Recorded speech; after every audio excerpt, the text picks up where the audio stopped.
현 국장님, 지금 김현 간사가 질문한 내용 중에 KBS의 나비 부인과 관련하여 김이 가요가 나갔던 것 경위 파악했다는 거죠?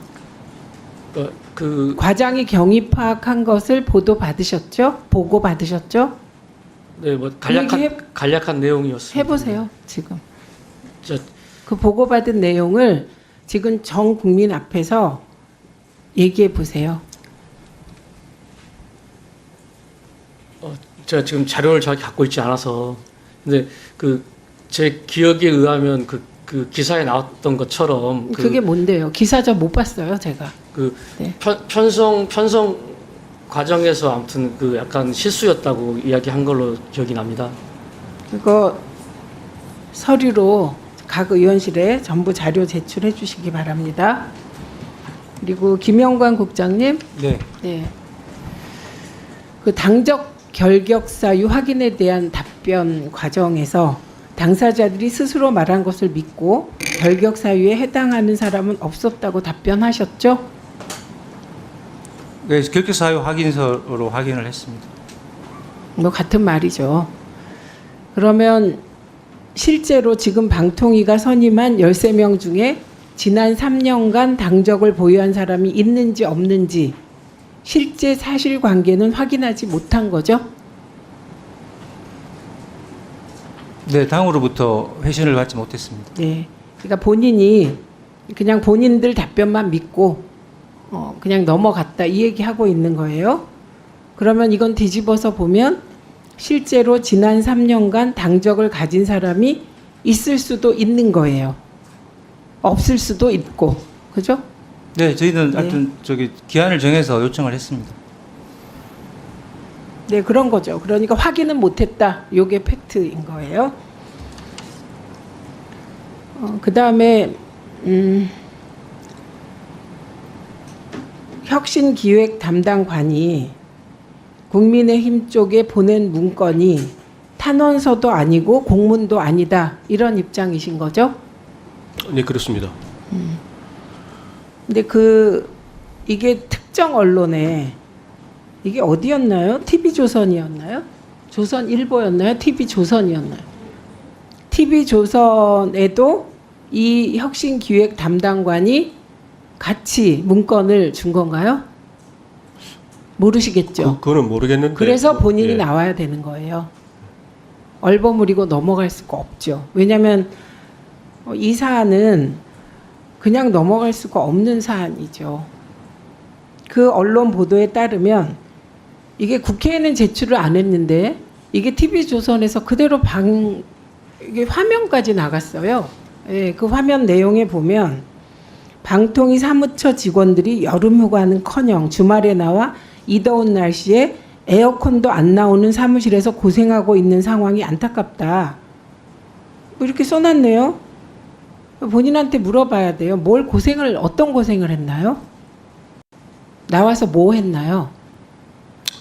뭐 주말에도 뭐 나야 되는 상황들이 생기니까 아마 주말에는 에어컨을 틀어주지 않아서 사무실에서 아마 뭐 되게 힘들게 아마 일을 했던 거 아닌가 싶습니다. 그 무슨 일 했어요? 아니 뭐 여러 가지 뭐 했어요? 지금 예. 방통위가 국회에 자료를 제대로 냈습니까? 답변을 제대로 했습니까? 답변은 이게 주로 준비하는 게 위원장이나 대행의 답변 준비를 했을 텐데 그런데 답변을 제대로 한 게 있습니까? 자료를 제대로 제출한 게 있습니까? 뭐 하느라고 고생을 한 거예요? 이거 답을 직접 못 하시겠죠? 제가 보기에는 이 고생한 이유는 국회 때문이 아니에요. 말도 안 되는 답변에 대한 자료를 혹은 논리를 제공해야 되기 때문에 고생한 거예요. 왜 엉뚱한 데다가 책임을 돌리고 엉뚱한 데다가 지금 손가락질하고 화살을 돌리십니까? 그리고 국회가 갑질의 오명을 뒤집어 쓰지 않도록 뭐가 갑질인데요? 국회의원들은 아무것도 안 하고 누워 있으면서 청문회를 하면 갑질이겠죠. 근데 고생은 제가 보기에는 국회의원 보좌관들이 더 하고 있어요. 질문해야 되니까요. 질문을 제대로 해야 되고 자료로 뒷받침해야 되니까. 근데 보좌관들 누구도 공문을 띄워서 특정 언론사에 이런 거 안 보내거든요. 법을 만드는 입법기관이 이래서는 안 된다? 입법기관이 법만 만드나요? 청문회는 국회가 하는 고유의 권한이에요. 국회가 제대로 일하겠다고 하는데 방통위 직원이 지금 이 자리에도 안 나오고 있고, 이게 뭐 하는 겁니까? 대통령이 야당을 반국가 세력으로 지목하고 암약했다고 하고 전 국민이 항전하라고 하니까 이런 식으로 항전하는 겁니까? 그거 그 야당을 반국가 세력이라고 대통령이 얘기했다고 읽으면 그거 오독이에요. 왜냐하면 대통령의 표현은 반국가 세력이 암약한다 그랬어요. 암약. 저희는 암약하지 않습니다. 지금 이 방송도 전 국민이 볼 수 있거든요. 그러니까 그 과장이 그랬다면 오독이에요. 오독. 그러니까 저 추가 질의할 때까지 나오게 하세요. 그리고 이분이 나이가 몇 살입니까? 77년생이라고 들었는데 그걸 왜 사무처장이 대신 유감 표명을 합니까? 국민의힘의 스스로의 판단으로 공문인지 탄원인지 정체가 불분명한 문건을 통하여 이런 호소를 한 거잖아요. 호소. 저는 이게 자발적으로 한 건지 직무대행이 시켜서 한 건지 누가 시킨 건지 확인해야 되겠으니까 그 보충 질의할 때 하기 전까지 출석하게 하십시오. 잠깐 세워주시고요. 조능희 참고인 나와주십시오.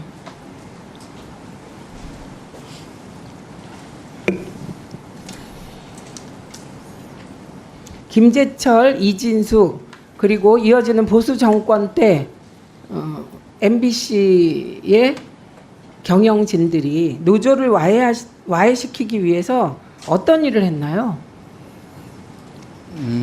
우선 파업에 가담한 조합원을 해고하고 중징계를 내렸죠. 예. 네, 그래서 그때 해고자가 8명, 징계가 100여 명, 195억의 손해배상 청구, 업무 방해, 형사고소 등의 부당 탄압을 당한 사실이 있죠. 네, 그렇습니다. 그리고 징역형을 구형받았을 때, 그러니까 형사재판에서 네. 노조 집행부가 그런 것들이 다 이용마 기자의 건강에 영향을 미쳤다고 보시는 거죠? 네. 사실 그 이용마 기자가 그 최초로 그 암 진단을 받은 날 저에게 제일 먼저 알렸습니다. 제가 그때 노조위원장이었고요. 문자로 받았는데 재판 중이었고요, 물론. 저희는 그렇게 생각합니다. 아까 말씀드렸다시피 그 언론사, 방송사 노동조합은 정치 권력과 국가 권력, 그리고 그 정치 권력에 기생하는 경영진, 정치 권력과 결탁한 경영진을 상대로 방송 독립, 자유 언론을 주장했고요. 그때마다 그 저희들을 그런 주장하는 노동조합을 향해서 임금 협상에는 임금이나 따지지 너네들은 정치적이다라고 주장을 했고, 그렇게 얘기를 했고요. 각종 탄압이 왔습니다. 특히 MBC 같은 경우에는 이용마 기자가 활동할 시절에 그 탄압은 해고입니다. 해고 징계. 그다음에 두 번째로는 형사고소해서 검찰이 형사법정에 끌고 갑니다. 그리고 세 번째는 무려 MBC에 195억 손해배상을 신청했습니다.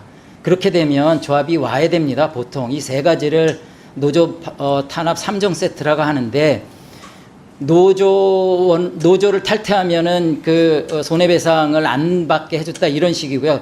그 다음에 하나 더 있는데, 그 다음에 어영노조가 만들어집니다. 그 부분은 좀 이따가 추가 질의해서 드리겠습니다. 지금 참고인과 또 다른 2명의 참고인이 박문진 이사에 응모한 것은 이진숙 방통위 체제가 MBC 장악을 위하여 박문진 이사를 잘못 선임하면 또 MBC 내부에서 이런 종류의 무지막지한 일이 벌어질까봐 걱정하고 있어서 그런 행동을 하신 겁니까? 맞습니다. 이진숙 보도본부장 시절에 보도국장은 김장겸 보도국장이었고요. 그때 세월호 폐륜 방송이 그때 일어났습니다. 다시 그런 시절로 MBC를 되돌릴 수는 없습니다. 주질의가 끝났기 때문에 추가 질의를 하겠는데요. 노정면 위원님 추가 질의